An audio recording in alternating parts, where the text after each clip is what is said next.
Sydney Sweeney didn't post a statement, didn't issue an apology, and didn't frame this as controversy. Yet one short video was enough to raise questions about permission, publicity, and how far celebrity marketing can go before it crosses an invisible line. Because this wasn't a red carpet moment, it wasn't a campaign launch, and it definitely wasn't something the Hollywood sign is usually part of. What happened here matters less for what was done, and more for who officially didn't approve it. And that's where this story actually begins. According to publicly available reporting, including footage shared by TMZ, Sydney Sweeney was seen late at night near the Hollywood sign, participating in what appeared to be a promotional setup involving bras strung together across part of the landmark. The imagery was visually striking. Minimal lighting, a recognizable figure, and one of the most protected symbols in entertainment history. At first glance, it looked like another bold celebrity marketing move. But almost immediately, a second narrative emerged, not from social media speculation, but from the organization that legally controls the image and commercial use of the Hollywood sign. In a statement shared with People, Steve Nissen, president and CEO of the Hollywood Chamber of Commerce, made something very clear. No license had been granted, no permission had been requested, and the chamber had no prior knowledge of the production. That distinction matters, because in Hollywood, visibility and authorization are not the same thing.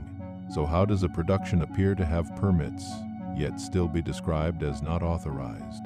And where exactly does responsibility land when multiple entities overlap? Here's where public confusion often begins.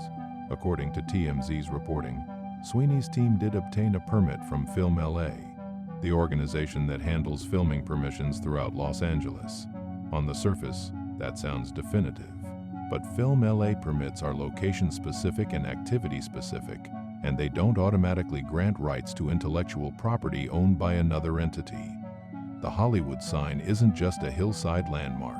Its image, access, and commercial use are protected by the Hollywood Chamber of Commerce, which means filming near the sign and using the sign as part of a commercial visual are two very different legal conversations. And that nuance is where this situation becomes less about spectacle and more about structure. This is also where celebrity culture quietly shifts expectations. When an emerging brand uses guerrilla marketing, audiences often read it as bold. When a major celebrity does the same thing, the lens changes, because scale changes responsibility. There's a reason most campaigns around iconic landmarks involve layers of approvals, delays, and legal review. Not because creativity is discouraged, but because symbols like the Hollywood sign don't belong to one person's narrative. They belong to an industry's shared identity. And yet, this wasn't Sydney Sweeney's first time finding herself at the center of a conversation she didn't initially respond to. Which brings us to a larger pattern, one that helps explain why this moment is being interpreted so carefully. This isn't the first time Sydney Sweeney's name has been pulled into a larger cultural conversation, one that moves faster online than official clarification ever can. Last summer, her American Eagle campaign sparked criticism from some viewers who interpreted the wordplay around jeans as something more loaded than the brand intended. At the time, the backlash didn't come from a confirmed claim or legal finding. It came from interpretation, and that's important.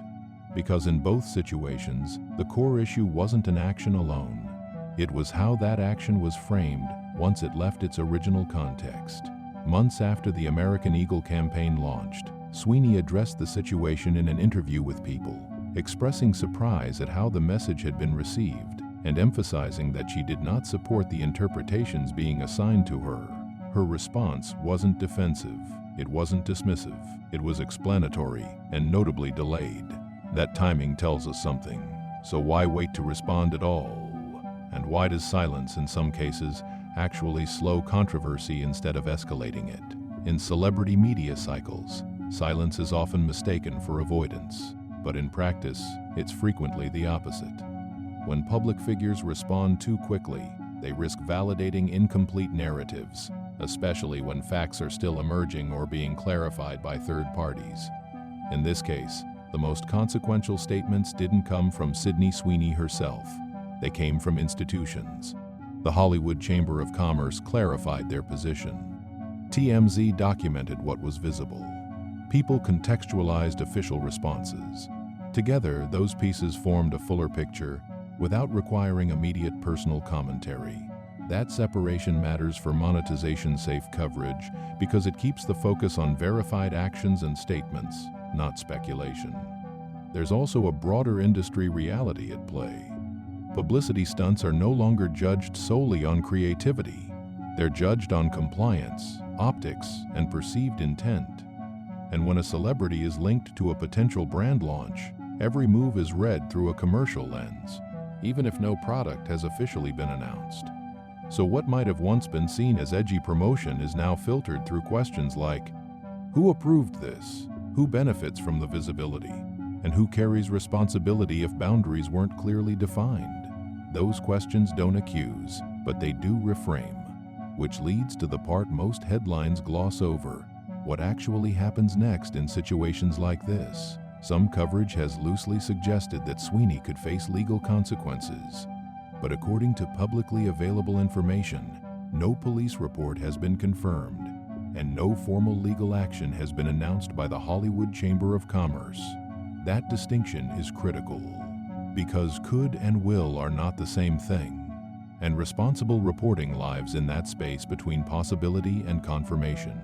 At this stage, what exists is clarification, not escalation, and in many cases involving unauthorized commercial use, resolution happens quietly, through communication, adjustment, or internal review rather than public confrontation, which is often why audiences never hear a final ending at all.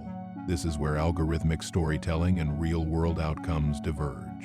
The internet prefers conclusions, institutions prefer process, and celebrities are often positioned between the two, absorbing reaction while systems work behind the scenes.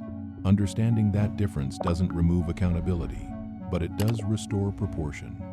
So why does this story still feel unfinished? Because the most important question isn't about permits or backlash. It's about what this signals for celebrity marketing moving forward. In today's entertainment landscape, marketing no longer sits quietly behind the product. It is the product, or at least the first version of it. For celebrities, especially those transitioning into brand ownership, visibility often arrives before formal announcements. Audiences are introduced to an idea before they're introduced to a logo. That's why this moment around the Hollywood sign has been read less as a one-off stunt and more as a signal, not of wrongdoing, but of how promotion is evolving. When an action sparks conversation without a press release, it creates something marketers call controlled ambiguity. People talk, media fills in gaps, and the brand, even an unconfirmed one, benefits from awareness before definition. But controlled ambiguity only works when control actually exists.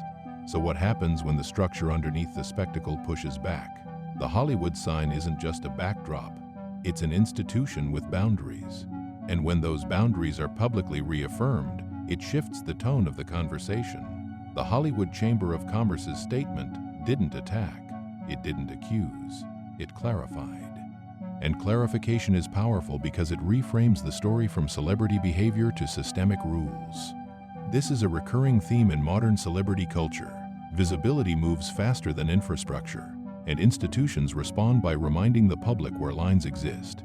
That tension isn't dramatic, it's structural. This is also why these moments often feel unresolved.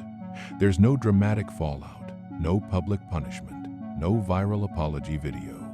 Instead, there's quiet recalibration. Future campaigns adjust, teams become more cautious, and the next move looks different, even if no one explains why. From the outside, it feels like nothing happened. From inside the industry, everything shifts slightly. So if there's rarely a public ending, why do audiences keep expecting one? Online, stories are consumed as arcs: beginning, conflict, resolution. But real-world celebrity narratives don't follow that structure. They unfold through statements, silence, and timing, not closure. In this case, the most important information wasn't visual. It was procedural. Who had authority? Who issued clarification? And who chose not to add more noise? That choice, whether strategic or circumstantial, often determines how long a story lives. There's a temptation to label moments like this as backlash or trouble, but those words imply impact that hasn't actually been measured yet. What we're really seeing is recalibration in public view, something that used to happen behind closed doors. And as celebrity branding becomes more personal, those adjustments become more visible too, which brings us to the part no headline answers. If this wasn't just about one night, one permit, or one landmark, what does it say about where celebrity influence is headed next? What happened at the Hollywood sign isn't a story about a stunt going too far. It's a story about visibility moving faster than structure, and what happens when those two briefly fall out of sync. According to publicly available reporting, no legal action has been confirmed, no formal escalation has been announced, and no definitive outcome has been made public. And that absence isn't accidental. In modern celebrity culture, resolution doesn't always arrive as a statement. Sometimes it arrives as adjustment. Campaigns change, approaches evolve, and the next move quietly reflects what was learned, without ever naming the lesson. Sydney Sweeney's role in this moment has been interpreted in multiple ways. But what's consistent is this: the conversation surrounding her actions has been shaped more by institutions and interpretation than by her own voice. That's not avoidance. That's how public narratives are now managed, through timing, restraint, and letting verified information speak first.